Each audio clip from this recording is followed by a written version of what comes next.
Welcome back, I'm the Watch King. On this video, I'm very excited to show you a great watch, incredible watch.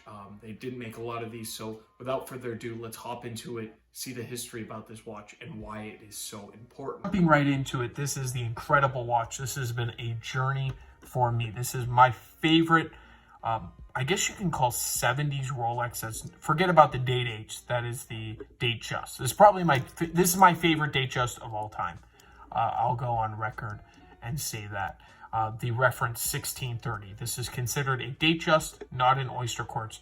We'll jump into the history. It's going to take less than 1 minute. I'll talk fast here. So in 1970, all the big Swiss watchmakers came together because in 1969, Seiko released the first quartz commercial watch. It was a big success, and the Swiss industry was really struggling at this time. So Patek, a bunch of other dealers, including Rolex, not dealers, but watchmakers, came together. They created the Beta 21. Now, this movement was produced pretty fast, and I don't think it was Rolex standard, and we'll get to that in a minute. But Rolex did actually create a watch with this. It was the 5100 reference, and it was called the quote-unquote Texan. That's what the community calls this watch. I think it's a super ugly watch. I'll throw in a picture right here. Just not something that I personally would wear. I get it, the history's cool. It really, they didn't make a lot. That's why collectors love it, and it's kind of a whoopsie on Rolex's part. More whoopsie than the actual Oysterquartz itself. But that happened in 1970, quickly discontinued very, very fast. All the way 5 years later, so half a decade later, they released this watch, and of course the stainless steel version, the 1530. That was considered a date. This was called a date just because I assume they called the other one a date because it's a smaller case.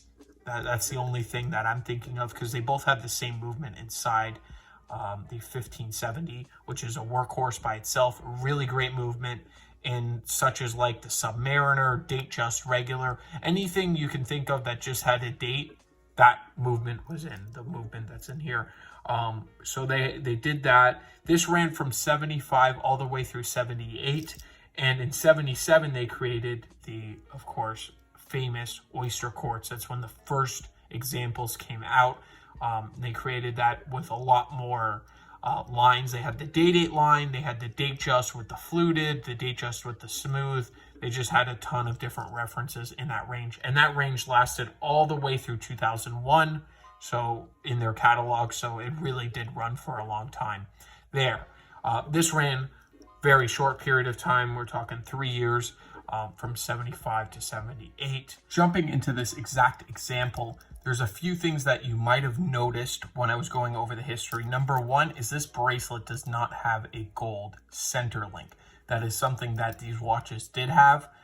This is a very late model, so I actually bought this from a dealer, and he claims that maybe Rolex ran out of the other bracelets and put these on. I highly doubt that. That's not something Rolex has ever done. I mean, they have in their past, but not at this time period, not so much. So you really don't see that. I think that, one, the bracelet could have got stretched out too much, changed in service, or two, somebody just wanted to change it, like a person owning it, and they brought it into a gray market dealer, and then they just changed it, because it even says 17013. So that could be, there are three possibilities, two of them being more likely that it was changed out. But I really highly doubt that Rolex would come factory like this with another stamping of that. But anything's really possible in this era too. So jumping into the case, which is the most important.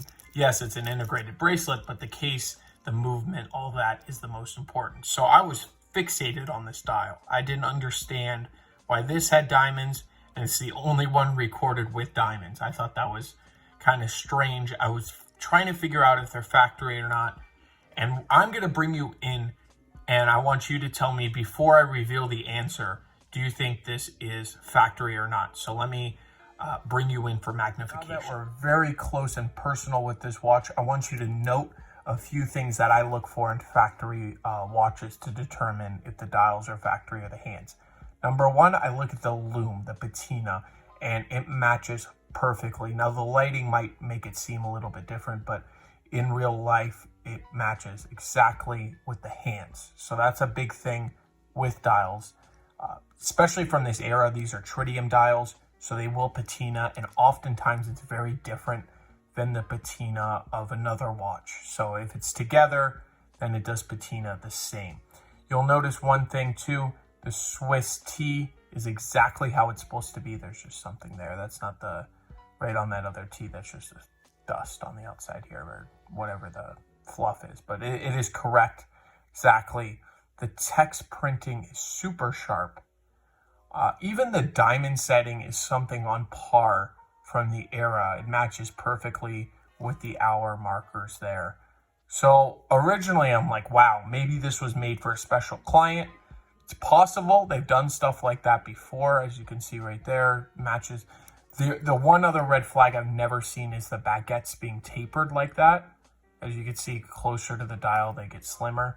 I've never seen that, but it's possible. Now, the one thing that got me, because there's always a way to tell that something's up if you keep looking, and it's an easy way on diamond watches. So let's go to the minute hand really quickly.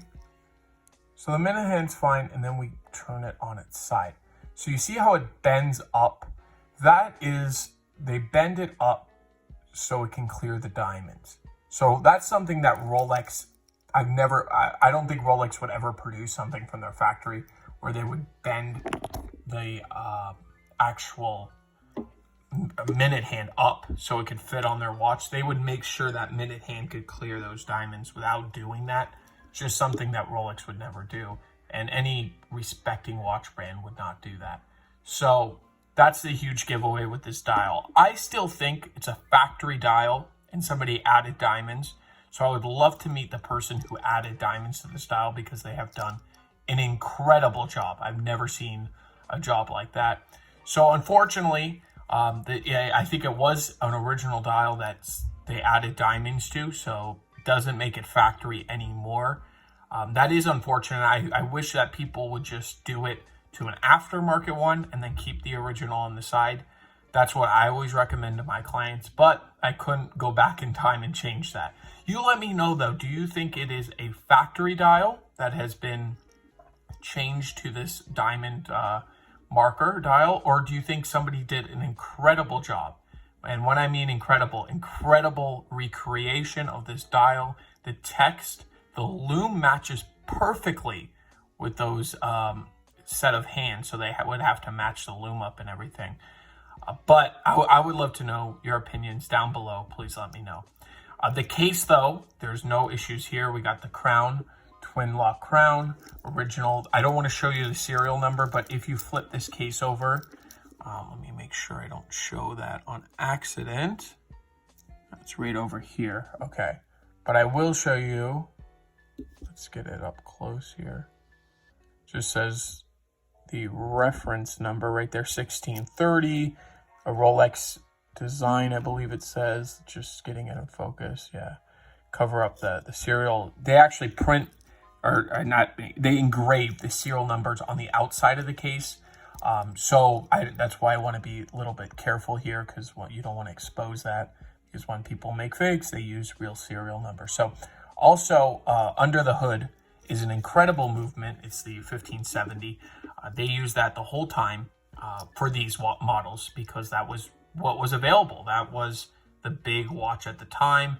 There was the Datejust 1601, anything with a date you can think of that was like the 36 and the chronometer certified, they use this movement on. I believe they also use this on the date version. I'm like 90% sure. Just never had the date version, meaning it's the same watch. It's just a Rolex date in stainless steel, and they still didn't call it a Datejust, which is super weird in my opinion. But whatever the case may be, that's what they call it. I'm not going to question them. A great watch, great history. I would love you to comment down below. What do you think about it?